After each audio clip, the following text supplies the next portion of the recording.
Hello, I'm Midge McClosky, Executive Director of the Shawnee Playhouse. I want to give you a quick history of this fantastic building.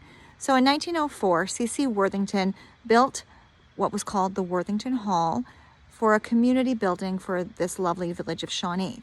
It was to be a place for them to celebrate, to have weddings and parties and funerals, as well as to have theatrical events.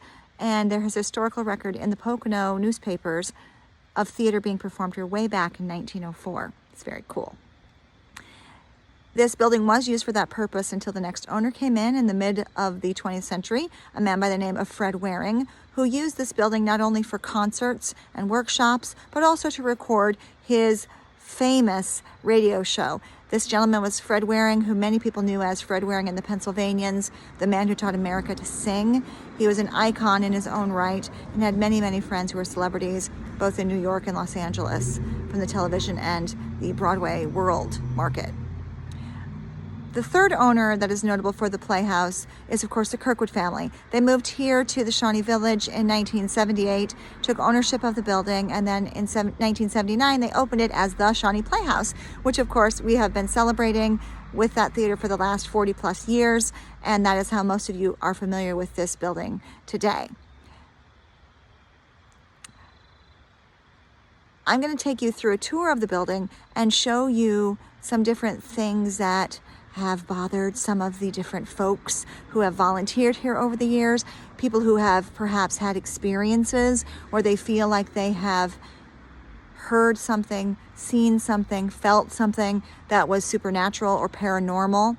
In fact, we have had several different places identified by paranormal experts that have came here in recent years. We had one group come from Long Island Paranormal in 2011 and another group that came in and spent the night in 2013. And both of these groups did identify the same locations as being areas of activity. So we're going to show you those. And we're also going to do some truth or dare exercises with some of our family members here at the Shawnee Playhouse, some of our Shawnee alumni who are brave and want to come and go through all these different truth or dares that we have put together. So Sarah McCarroll has been instrumental in putting this whole thing together. So thank you, Sarah, and thank you to Ethan for doing beautiful work on the video.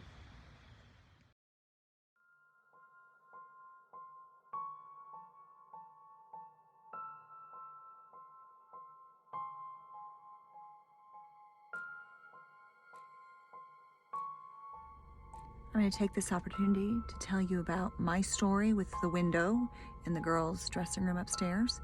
I started working at the Shawnee Playhouse about 14 years ago, and at that time, as a newly appointed executive director, I was really obsessed with trying to make sure that everything was taken care of and that everything was secure and that the heat was off and the lights were off. So I was constantly going in the evening to double check and make sure things were locked. Well, one evening in January, I had a church meeting at the Shawnee Presbyterian Church, which is right around the corner from the Shawnee Playhouse. So on my way to the meeting, I looked over at the parking lot and that light was on and that window was open. So I very annoyingly went to the parking lot, parked my car, went inside, shut the window, shut the light off, and got back in my car and went to the meeting. About an hour later, I left the church, came around that bend and came up to where the T meets the road, where you see the Playhouse, and lo and behold, the window was open and the light was back on. And I can't imagine who would have been there in the meantime.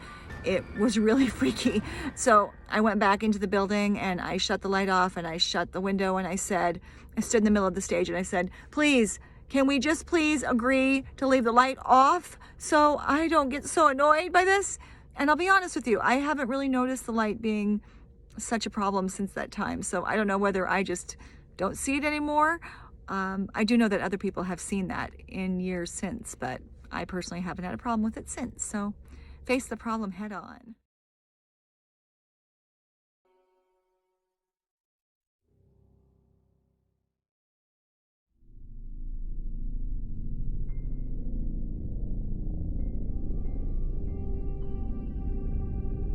As a team, walk through the basement using only your flashlight. Go to the black box and sit on the bench for 3 minutes in total silence. Record the door to the costume shop. Walk through the basement using only your flashlight. Go to the prop room and get a flower. Record yourself in any activity. Walk through the front door using only your flashlight. Go to the balcony. Sit in the second row and say, "Please don't cry," 3 times. Record yourself in any activity. Go to the upstairs dressing room to the far dressing room. Sit for at least 3 minutes in total silence, recording yourself in any activity. Good luck, ghost hunters.